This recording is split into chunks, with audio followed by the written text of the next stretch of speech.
Hi ಸ್ನೇಹಿತರೆ, ಜೈ ಹಿಂದ್ ಎಲ್ಲರಿಗೆ.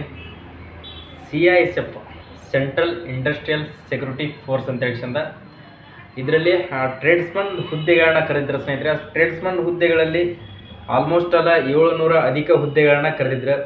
ಆ ಹುದ್ದೆಗಳಿಗೆ ಫಿಸಿಕಲನ್ನು ಕ್ವಾಲಿಫೈ ಆಗಿ ಬಂದಿದ್ರಿ.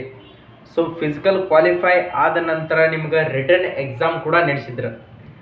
ಎಕ್ಸಾಮ್ ಕೂಡ ಬರೆದಿದ್ರಿ, ಆನ್ಲೈನ್ ಮುಖಾಂತರ ಎಕ್ಸಾಮ್ ಕೂಡ ಇತ್ತು. ಸೊ ಎಕ್ಸಾಮ್ ಬರೆದ ತಕ್ಷಣ ನಿಮ್ಗೆ ರಿಸಲ್ಟ್ ಬಂದಿದ್ದಿಲ್ಲ. ರಿಸಲ್ಟ್ ಭಾಳಷ್ಟು ದಿನ ಆಯ್ತು ಎಕ್ಸಾಮ್ ಕೂಡ ನಡೆದು ಎಲ್ಲ ಆಲ್ಮೋಸ್ಟ್ ಅಲ್ಲ CISF ಹೆಡ್ ಕಾನ್ಸ್ಟೇಬಲ್ ಐತಿ ಎಲ್ಲ ಮುಗಿದು ಟ್ರೇಡ್ಸ್ಮನ್ದು ಮಾತ್ರ ಉಳಿದಿತ್ತು ರಿಸಲ್ಟ್. ಸೊ ಫೈರ್ಮ್ಯಾನ್ CISFನಲ್ಲಿ ಫೈರ್ಮ್ಯಾನ್ನ ಫೈನಲ್ ಮೆರಿಟ್ ಕೂಡ ಬಿಟ್ಟಿದ್ದಾರೆ. ಫೈರ್ಮ್ಯಾನ್ ಅಂತ ಫೈನಲ್ ಜಾಯ್ನಿಂಗ್ ಲೆಟರ್ ಕೂಡ ಅವ್ರದ ಬಿಟ್ಟಿದ್ದಾರೆ. ಈಗ ಉಳಿದಿರ್ತಕ್ಕಂಥದ್ದು ಯಾವುದಪ್ಪ ಅಂತಂದ್ರೆ ಟ್ರೇಡ್ಸ್ಮನ್ ಮತ್ತು HCM ಕೂಡ ಉಳಿದಿದೆ. ಸೊ ಈಗ ರಿಸಲ್ಟ್ ಬಂದಿರೋದು ಯಾವುದಪ್ಪ ಅಂತಂದ್ರೆ CISF ಟ್ರೇಡ್ಸ್ಮನ್ ಯಾರ್ಯಾರು ಬರ್ದಿದ್ರಿ, ಸ್ವೀಪರ್, ಕುಕ್, ಡ್ರೈವರ್ ಯಾರಾದರೂ ಬರ್ದಿದ್ರಪ್ಪ ಅಂತಂದ್ರೆ, ಡ್ರೈವರಲ್ಲಿ ಫಿಸಿಕಲ್ ಮತ್ತು ರಿಟರ್ನ್ ಎಕ್ಸಾಮ್ನಲ್ಲಿ ಯಾರಾದರೂ ಕ್ವಾಲಿಫೈ ಆಗಿದ್ರಪ್ಪ ಅಂದ್ರೆ ನಿಮ್ಗೆ ಮೊನ್ನೆ ಡೈರೆಕ್ಟಿಗೆ ನಿಮ್ದು ಕಟ್ಟಪ್ಪನ್ನು ಬಿಟ್ಟಿಲ್ಲ. ಅವರು ಯಾವ ಥರ ನಿಮ್ಮ ರಿಸಲ್ಟ್ ಅಂತ ಬಿಟ್ಟಿಲ್ಲ, ಡೈರೆಕ್ಟಾಗಿ ನಿಮ್ಮ ಅಡ್ಮಿಟ್ ಕಾರ್ಡನ್ನು ಬಿಟ್ಟಿದ್ದಾರೆ. ಸೊ ನಿಮ್ದು ಎಷ್ಟು ಮಾರ್ಕ್ಸ್ ತೊಗೊಂಡಿದ್ರಿ ಅಂತ ಕೊಟ್ಟಿದ್ದಾರೆ. ಬಟ್ ಡೈರೆಕ್ಟ್ ಇಷ್ಟಿಷ್ಟು ಕಾಸ್ಟಿಗೆ ಇಷ್ಟಿಷ್ಟು ಪರ್ಸೆಂಟೇಜ್ ಇಷ್ಟಿಷ್ಟು ಮೆರಿಟ್ ಕೂಡ ನಿಂತಿದೆ. ಅದು ಯಾವ ಕಾಸ್ಟಿಗೆ ಎಷ್ಟು ನಿಂತಿದೆ, ನಿಮ್ಮ ಕೀ ಆನ್ಸರನ್ನು ಚೆಕ್ ಮಾಡ್ಕೊಂಡಾಗ ನಿಮ್ಮ ಕಟ್ಟಪ್ ಎಷ್ಟಾಗಿದೆ ಅದನ್ನೆಲ್ಲ ನೋಡ್ಕೊಂಡವ್ರಿಗೆ ಇಲ್ಲಿ ಡಿಕ್ಲೇರೇಷನ್ ಆಗಿ ಗೊತ್ತಾಗುತ್ತೆ. ಸೊ ನಾವು ಏನೂ ನೋಡ್ಕೊಂಡಿಲ್ಲ, ಕೀ ಆನ್ಸರ್ನು ಬಿಟ್ಟಾಗ ನಾನು ಅದ್ರ ಬಗ್ಗೆ ನಮಗೆ ಮಾಹಿತಿ ಇರಲಿಲ್ಲ, ಅದೇನೋ ನೋಡ್ಕೊಂಡಿಲ್ಲ ಅನ್ನೋರು ಇದ್ರಪ್ಪ ಅಂತಂದ್ರೆ ಅವರು ಕೂಡ ನೋಡ್ಕೊಡ್ರಿ. ಅಡ್ಮಿಟ್ ಕಾರ್ಡನ್ನು ಯಾವ ಥರ ಚೆಕ್ ಮಾಡಬೇಕು ಅನ್ನೋದನ್ನು ನಾನು ನಿಮಗೆ ತಿಳಿಸ್ಕೊಡ್ತೀನಿ. ಸೊ ಈ ವಿಡಿಯೋನ ಪೂರ್ತಿ ಎಂಡ್ ತನಕ ನೋಡ್ಕೊಡ್ರಿ, ಅಂದರೆ ನಿಮ್ಗೆ ಡೌಟನ್ನು ಕ್ಲಿಯರ್ ಆಗುತ್ತೆ. ಯಾವ ಥರ ರಿಸಲ್ಟನ್ನು ಚೆಕ್ ಮಾಡಿದ್ರೆ ಯಾವ ಥರ ನಿಮ್ಮ ನೇಮ್ ತೋರಿಸುತ್ತೆ, ಯಾವ ಥರ ಈಗ ಡೈರೆಕ್ಟಾಗಿ ಮೆಡಿಕಲಿಗೆ ಅಡ್ಮಿಟ್ ಕಾರ್ಡನ್ನು ಬಿಟ್ಟಿದ್ದಾರೆ. ಭರ್ಜರಿ ಅವಕಾಶ 1:2 ಒಂದು ವೇಕೆನ್ಸಿಗೆ ಇಬ್ಬರನ್ನ ಮೆಡಿಕಲಿಗೆ ಕರೀತಾರೆ. 100% ಆಗೇ ಹಾಕವು. ಭಾಳ ಜನಗಳನ್ನು ವೇಕೆನ್ಸಿ ಆಲ್ಮೋಸ್ಟ್ ಅಲ್ಲ ಭಾಳ ಜನಗಳನ್ನು ಮೆರಿಟ್ ಕೂಡ ಜಾಸ್ತಿ ನಿಂದಿರ್ಸಿದ್ದಾರೆ. ಸೊ ಅವೆಲ್ಲ ನಿಮ್ಗೆ ಮಾಹಿತಿಗಳನ್ನ ತಿಳ್ಕೊಬೇಕಂದ್ರಪ್ಪ ಅಂತಂದ್ರೆ ಯಾವ ಥರ ಚೆಕ್ ಮಾಡೋದು ಗೊತ್ತಿರಲ್ಲ. ಯಾಕಂದರೆ ನಿಮ್ಗೆ ರಿಸಲ್ಟ್ ಬಗ್ಗೆ ಅದು ಯಾವ ಥರ ಏನು ಅದ್ರ ಬಗ್ಗೆ ನಾಲೆಜ್ ಇರಲ್ಲ. ಎಕ್ಸಾಮ್ ಬರೆದಿರ್ತೀರಿ, ಕೈ ಬಿಟ್ಬಿಟ್ಟಿರ್ತೀರಿ. ನಮ್ಮ ಮನೆಗೆ ಆರ್ಡರ್ ಕಾಪಿ ಬರ್ತಂತ ತಿಳ್ಕೊಂಡ್ಬಿಟ್ಟಿರ್ತೀರಿ. ನೀವು ಎಕ್ಸಾಮ್ ಬರೆದಿದ್ದು ರಿಸಲ್ಟ್ ಆಯ್ತು ಏನಾಯ್ತು ಮೊದಲಿರ್ತದೆಲ್ಲ. ಸೊ ಮತ್ತು ಎಷ್ಟೋ ಜನ ಜಿಮೇಲ್ಗೆ ಮೆಸೇಜ್ ಬರ್ತೈತಿ, ಜಿಮೇಲ್ಗೆ ನಾವು ಪಾಸ್ ಆಗಿದ್ರೆ ಫೇಲ್ ಆಗಿದ್ರೆ ಜಿಮೇಲ್ಗೆ ಮೆಸೇಜ್ ಬರುತ್ತೆ. ಅದೆಲ್ಲ ಬಿಟ್ಟು ಬಿಡ್ರಿ. ಯಾವುದೋ ನಿಮ್ಮ ಜಿಮೇಲ್ಗೂ ಟೆಕ್ನಿಕಲ್ ಇಶ್ಯೂ ಅಂತ ಮೆಸೇಜ್ ಕೂಡ ಬರೋಲ್ಲ. ಮತ್ತು ನಿಮ್ಮ ಟೆಸ್ಟ್ ಮೆಸೇಜ್ನಾಗೂ ಯಾವುದೋ ಒಂದು ಮೆಸೇಜ್ ಕೂಡ ಬರ್ತಿರಲ್ಲ. ಯಾಕಪ್ಪ ಅಂದ್ರೆ ಟೆಕ್ನಿಕಲ್ ಇಶ್ಯೂ ಅಂತ ಅದೇನೋ ಆಗ್ತಿರಲ್ಲ. ನಿಮ್ಗೆ ಯಾವುದೇ ಒಂದು ಇನ್ಫಾರ್ಮೇಷನ್ ಬೇಕಪ್ಪ ಅಂತಂದ್ರೆ ಅದರದ್ದೇ ಆದಂಥ ವೆಬ್ಸೈಟ್ ಇರ್ತೈತಿ. ವೆಬ್ಸೈಟ್ಗೆ ನಮ್ಮ ಕರ್ನಾಟಕದಾಗ ಎಲ್ಲ ಆಲ್ರೌಂಡ್ ವೆಬ್ಸೈಟ್ ಅಂದ್ರೆ ನಮ್ಮ ಯೂಟ್ಯೂಬ್ ಚಾನಲ್. ಆಲ್ರೌಂಡ್ ಕರ್ನಾಟಕದಾಗ ನಮ್ಮ ವೆಬ್ಸೈಟ್ ಅಂಕಿ ಆಲ್ಮೋಸ್ಟ್ ಅಲ್ಲಿ ನಮ್ಮ ಯೂಟ್ಯೂಬ್ ಪಕ್ಕ ಎಲ್ಲ ಅಪ್ಡೇಟನ್ನು ಕೊಡ್ತಿರ್ತೀವಿ. ಸೊ ನಿಮ್ಮ ಸಪೋರ್ಟ್ ಭಾಳಷ್ಟು, ನಿಮ್ಮದು ಕೂಡ ಸಪೋರ್ಟ್ ಇದೆ. ಅದ್ರ ತಕ್ಕ ನಾವು ಕೂಡ ನಿಮ್ಗೆ ಸಪೋರ್ಟನ್ನು ಮಾಡ್ತಾ ಇದ್ದೀವಿ.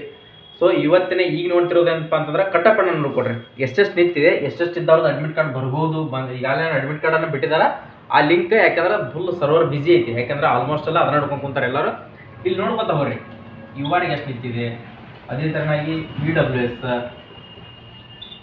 ಅದೇ ಥರನಾಗಿ OBC, ಅದೇ ಥರನಾಗಿ SC ST ಇವಕ್ಕೆಲ್ಲ ಎಷ್ಟೆಷ್ಟು ನಿಂತಿದೆ. ಇವೇನು ಕಟ್ಟಪ್ ಬರೀನಲ್ಲ, ಈ ಕಟ್ಟಪ್ ಯಾರ್ಯಾರು ಆಗೈತೆ ಕೀ ಆನ್ಸರನ್ನ ಚೆಕ್ ಮಾಡ್ಕೊಂಡಾಗ ಅವ್ರು ನಿಮ್ದು 100% ಅಡ್ಮಿಟ್ ಕಾರ್ಡ್ ಬಂದಿರ್ತೈತಿ.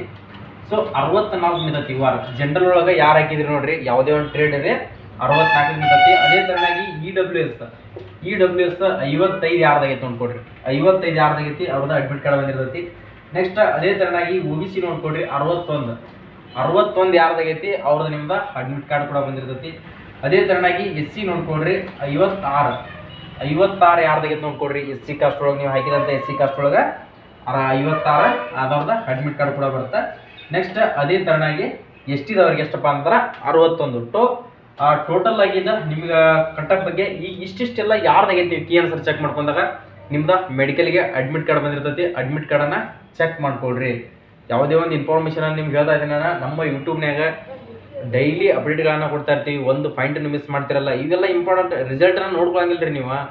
ರಿಸಲ್ಟ್ ಎಲ್ಲ ಬರ್ತಿರ್ತಾವೆ, ಅಡ್ಮಿಟ್ ಕಾರ್ಡ್ ಬರ್ತಿರ್ತಾವೆ, ಎಲ್ಲ ಮಾಹಿತಿಗಳು ಬರ್ತಿರ್ತಾವೆ. ಎಲ್ಲ ಮಾಹಿತಿಗಳನ್ನು ನಿಮ್ಗೆ ವೆಬ್ಸೈಟ್ನಾಗ ಹೋಗಿ ಸರ್ಚ್ ಮಾಡಿ ತಗೊಳಕ್ಕೆ ಆಗ್ತಿರಲ್ಲ. ಅದಕ್ಕೋಸ್ಕರ ಇಂಥ ಎಷ್ಟೋ ನಮ್ಮ ಹುಡುಗರು ರಿಸಲ್ಟ್ ಬಂದಿದ್ದನ್ನು ಬಿಟ್ಟಿಗೆಸಿಂದ ಫೈನಲಾಗಿ ಸೆಲೆಕ್ಷನ್ ಆದ ಹೋಗೋ ಟೈಮ್ನಾಗ ನಂದು ಕೂಡ ಕುಂತಿತ್ತೇನೋ ಅಂತೇಳಿಸಿಂದ ಅನ್ಕೋಬಾರ್ದು ಅನ್ನೋದಕ್ಕೋಸ್ಕರ ನನ್ನ ಯೂಟ್ಯೂಬ್ ಚಾನಲ್ನ ತಗೊಂಡು ಸ್ನೇಹಿತರೆ, ಬೇರೆ ಯಾವ ಕಾರಣಕ್ಕೋಸ್ಕರ ಅಲ್ಲ. ಪ್ರತಿಯೊಂದು ಮಾಹಿತಿಗಳನ್ನು ನಿಮ್ಮ ಮುಂದೆ ತಿಳಿಸಬೇಕು. ಇಂಥವೆಲ್ಲ ಮಾಹಿತಿಗಳನ್ನ ತಿಳ್ಕೊತಾ ಇದ್ರಪ್ಪ ಅಂತಂದ್ರೆ ನೋಡ್ರಿ CISF ಬಗ್ಗೆ ನಿಮ್ಗೆ ಆಲ್ಮೋಸ್ಟ್ ಅಲ್ಲ ಅದನ್ನು ರಿಸಲ್ಟ್ ಏನೈತಿ ನಿಮ್ಗೆ ಅದ್ರದ್ದು ಕೂಡ ಒಂದು ವಿಡಿಯೋ ಮಾಡಿದ್ದೆ. ಸೊ ಇದ್ರದ್ದು ಈಗಾಗಲೇ ಈಗ ಬಿಟ್ಟು ಒಂದು ತಾಸು 2 ತಾಸು ಆಯ್ತದನ್ನ, ಅದಕ್ಕೋಸ್ಕರ ಇದು ನಿಮ್ಗೆ ಕ್ಲಿಯರಾಗಿ ಡೌಟನ್ನು ಕ್ಲಿಯರ್ ಮಾಡಿದೆ. ಈ ಲಿಂಕನ್ನು ಯಾವ ಥರ ನೀವು ಅಡ್ಮಿಟ್ ಕಾರ್ಡನ್ನು ಡೌನ್ಲೋಡ್ ಮಾಡ್ಕೋಬೇಕಪ್ಪ ಅಂತಂದ್ರೆ, ನೀವು ಅಪ್ಲಿಕೇಶನ್ ಹಾಕಿದ್ರೆ ರಿಜಿಸ್ಟರ್ ನಂಬರ್ ಇರ್ತೈತಿ. ರಿಜಿಸ್ಟರ್ ನಂಬರ್ ಏನಿರ್ತಲ್ಲ ಆ ರಿಜಿಸ್ಟರ್ ನಂಬರನ್ನು ಎಂಟರ್ ಮಾಡೋಕ್ಕೋಗುತ್ತೆ. ಆ ಲಿಂಕನ್ನು ಕೊಟ್ಟಿರ್ತೀನಿ ನಾನು. ರಿಜಿಸ್ಟರ್ ನಂಬರನ್ನು ಎಂಟರ್ ಮಾಡಿಕೆಸಿಂದ ಅದಕ್ಕೆ ಪಾಸ್ವರ್ಡ್ ಏನು ಇಟ್ಟಿದ್ರಿ ನೋಡ್ರಿ, CISFಗೆ ಪಾಸ್ವರ್ಡ್ ಏನು ಹಾಕಿದ್ರಿ ಅಪ್ಲಿಕೇಶನನ್ನು ಹಾಕುವಾಗ ಅದನ್ನು ಕರೆಕ್ಟಾಗಿ ನೋಡ್ಕೊಡ್ರಿ. ಫಾರ್ಗೆಟ್ ಹೊಳೆ ಮಳೆ ಮಾಡಕ್ಕೆ ಹೋಗ್ಬೇಡ್ರಿ. ನೀವು ಅಪ್ಲಿಕೇಶನ್ ಫಾರ್ಮ್ ಹಾಕಿದ್ರೊಳಗೆ ಬರ್ಕೊಂಡು ಇಟ್ಕೊಂಡಿರ್ತೀರಿ, ಅದನ್ನು ನೋಡ್ಕೊಂಡು ಕೇಸಿಂದ ಲಾಗಿನ್ ಮಾಡಿದ್ರಪ್ಪ ಅಂತಂದ್ರೆ ಡೈರೆಕ್ಟಾಗಿ ನಿಮ್ಮದು ಮೆಡಿಕಲ್ಗೆ ಅಡ್ಮಿಟ್ ಕಾರ್ಡ್ ಓಪನ್ ಆಗುತ್ತೆ. ನಿಮ್ಮದು ಯಾವುದೂ ರಿಸಲ್ಟ್ ಇಲ್ಲ, ಡೈರೆಕ್ಟ್ ಮೆಡಿಕಲ್ ಅಡ್ಮಿಟ್ ಕಾರ್ಡನ್ನು ಬಿಟ್ಟಿದಾರ. ಸೊ ಇನ್ನೂ ನಿಮಗೆ ಏನಾದರೂ ಇದರಲ್ಲಿ ಡೌಟ್ ಇತ್ತಪ್ಪ ಅಂತಂದ್ರೆ ಕಮೆಂಟ್ ಸೆಕ್ಷನ್ದಾಗ ಕಮೆಂಟನ್ನು ಹಾಕ್ರಿ. ಅದ್ರದನ್ನು ಕ್ಲಿಯರಾಗಿ ಅಪ್ಡೇಟನ್ನು ತಿಳಿಸ್ತಾ ಹೋಗ್ತೀನಿ. ಡೈರೆಕ್ಟಾಗಿ ಮೆಡಿಕಲಿಗೆ ಕೂಡ ಆ ಥರ ನಿಮ್ಗೆ ಕುಂತವ್ರದೈತಿ, ಯಾರ್ಯಾರ್ದು ಕುಂತದ್ದು ನೋಡ್ಕೊಡ್ರಿ, ಎಸ್ ಅಂತ ಕಮೆಂಟ್ ಹಾಕ್ರಿ. ಸೊ ನಾನು ಕುಂತಿದೆ, ಯಾರಾದರೂ ನೋಡ್ತಾರೆ ಅಂತ ತಕ್ಷಣ ತಲೆ ಕೆಡಿಸ್ಕೊಬೇಡ್ರಿ, ಎಸ್ ಅಂತ ಕಮೆಂಟ್ ಹಾಕ್ರಿ. ನಿಮಗೆ ಇನ್ನಷ್ಟು ನಾನು ಅದ್ರ ಬಗ್ಗೆ ಮಾಹಿತಿಯನ್ನು ಕೊಡ್ತೀನಿ. ಈ ಲಿಂಕ್ ಏನಾದರೂ ನೋಡ್ಕೋಬೇಕಂದಿರಪ್ಪ ಅಂತಂದ್ರೆ, ಯಾವ ಥರ ನಿಮ್ಮ ಅಡ್ಮಿಟ್ ಕಾರ್ಡ್ ಡೌನ್ಲೋಡ್ ಮಾಡ್ಕೋಬೇಕಂದಿದ್ರೆ ಅಂದ್ರೆ ಡಿಸ್ಕ್ರಿಪ್ಷನ್ ಬಾಕ್ಸ್ನಾಗ ಹೋಗ್ರಿ, ನನ್ನ ಟೆಲಿಗ್ರಾಮ್ ಲಿಂಕ್ ಕೊಟ್ಟಿರ್ತೀನಿ, ಅಲ್ಲಿ ಜಾಯಿನ್ ಆದ್ರಪ್ಪ ಅಂತಂದ್ರೆ ಅಲ್ಲಿ ನಿಮ್ಗೆ ಆ ಲಿಂಕನ್ನು ಶೇರ್ ಮಾಡಿರ್ತೀನಿ. ಆ ಲಿಂಕ್ ಮೇಲೆ ಕ್ಲಿಕ್ ಮಾಡಿದ್ರೆ ಅಂದ್ರೆ ಡೈರೆಕ್ಟಾಗಿ ನಿಮ್ಮ ಮೆಡಿಕಲ್ ಅಡ್ಮಿಟ್ ಕಾರ್ಡನ್ನು ಓಪನ್ ಮಾಡ್ಕೊಳ್ಬಹುದು. ಅದೇ ಥರನಾಗಿ ನಮ್ಮ ವಾಟ್ಸಪ್ ಗ್ರೂಪ್ ಕೂಡ ಲಿಂಕ್ ಕೊಟ್ಟಿರ್ತೀನಿ, ಅಲ್ಲಿ ಕೂಡ ಜಾಯ್ನ್ ಆಗಲಿ. ಅಲ್ಲಿ ನಿಮ್ಗೆ ಸಾಕಷ್ಟು ನೋಟಿಫಿಕೇಶನ್ಗಳ PDF ಆಯಿತು, ಯಾವುದೇ ಒಂದು ಮಾಹಿತಿಗಳನ್ನು ಅಲ್ಲಿ ಕೂಡ ಶೇರ್ ಮಾಡ್ತಾ ಇರ್ತೀನಿ. Instagram most important, Instagram follow ಮಾಡಿರಿ. ಅಲ್ಲಿ ನಿಮಗೆ ಶಾರ್ಟ್ಸ್ ಆದಂಥ ಅಪ್ಡೇಟ್ಗಳು ಭಾಳ ಬರ್ತಿರ್ತಾವೆ. ಇಲ್ಲಿ ಬರಲಿಲ್ಲ ಅಂದರೂ ಅಲ್ಲಿ ಜಾಸ್ತಿ ಬರ್ತಾ ಇರ್ತಾವೆ, ಅಲ್ಲಿ ಕೂಡ ಫಾಲೋ ಮಾಡಿರಿ. ಸೊ ಎಲ್ಲರೂ ನೋಡಿದ್ದಕ್ಕೆ ಥ್ಯಾಂಕ್ ಯು ಸೋ ಮಚ್. ಮತ್ತು ನೆಕ್ಸ್ಟ್ ವಿಡಿಯೋದಲ್ಲಿ ಇನ್ನೊಂದು ಭರ್ಜರಿ ಅವಕಾಶ ಐತಿ. ಆ ಅವಕಾಶವನ್ನು ನೀವು ಕೂಡ ಅಪ್ಲೈ ಆಗ್ತಿರೋದಕ್ಕೆ ಅದನ್ನು ನೋಡ್ಕೋಬೇಕಂದಿದ್ರಪ್ಪ ಅಂತಂದ್ರೆ ನಮ್ಮ ಯೂಟ್ಯೂಬ್ ಚಾನಲನ್ನು ಈಗಾಗಲೇ ಲೈಕ್ ಮಾಡಿರಿ, ಶೇರ್ ಮಾಡಿ, ನಿಮ್ಮ ಸ್ನೇಹಿತರಿಗೆ ಸಬ್ಸ್ಕ್ರೈಬ್ ಮಾಡ್ಕೊಂಡ್ರೆ ಮರೆಯೋಕೆ ಹೋಗ್ಬೇಡ್ರಿ. ಸಬ್ಸ್ಕ್ರೈಬ್ ಮಾಡ್ಕೊಂಡು ಬೆಲ್ ಐಕನ್ ಮೇಲೆ ಇಲ್ಲಿ ನಿಮ್ಗೆ ರೆಡ್ ಬಟನ್ ಕಾಣ್ತಾ ಇದೆ, ಸಬ್ಸ್ಕ್ರೈಬ್ ಬಟನ್, ಅದ್ರ ಮೇಲೆ ಕ್ಲಿಕ್ ಮಾಡಿ ಸಬ್ಸ್ಕ್ರೈಬ್ ಮಾಡ್ಕೊಳ್ರಿ. ಹಾಕುವಂಥ ಡೈಲಿ ಅಪ್ಡೇಟ್ಗಳು ಬರ್ತಿರ್ತಾವೆ. ಬೆಲ್ ಐಕನ್ ಮೇಲೆ ಕ್ಲಿಕ್ ಮಾಡಿ ಆಲ್ ನೋಟಿಫಿಕೇಶನ್ ಕೊಟ್ರಿ ಅಂದ್ರೆ ಬರುವಂಥ ಮಾಹಿತಿಗಳು ನಿಮ್ಮ ಮುಂದೆ ಬರ್ತಾ ಇರ್ತಾವೆ. ಮತ್ತೆ ನೆಕ್ಸ್ಟ್ ವಿಡಿಯೋದಲ್ಲಿ ಬರೋಣ ಸ್ನೇಹಿತರೆ. ಜೈ ಹಿಂದ್, ಜೈ ಕರ್ನಾಟಕ.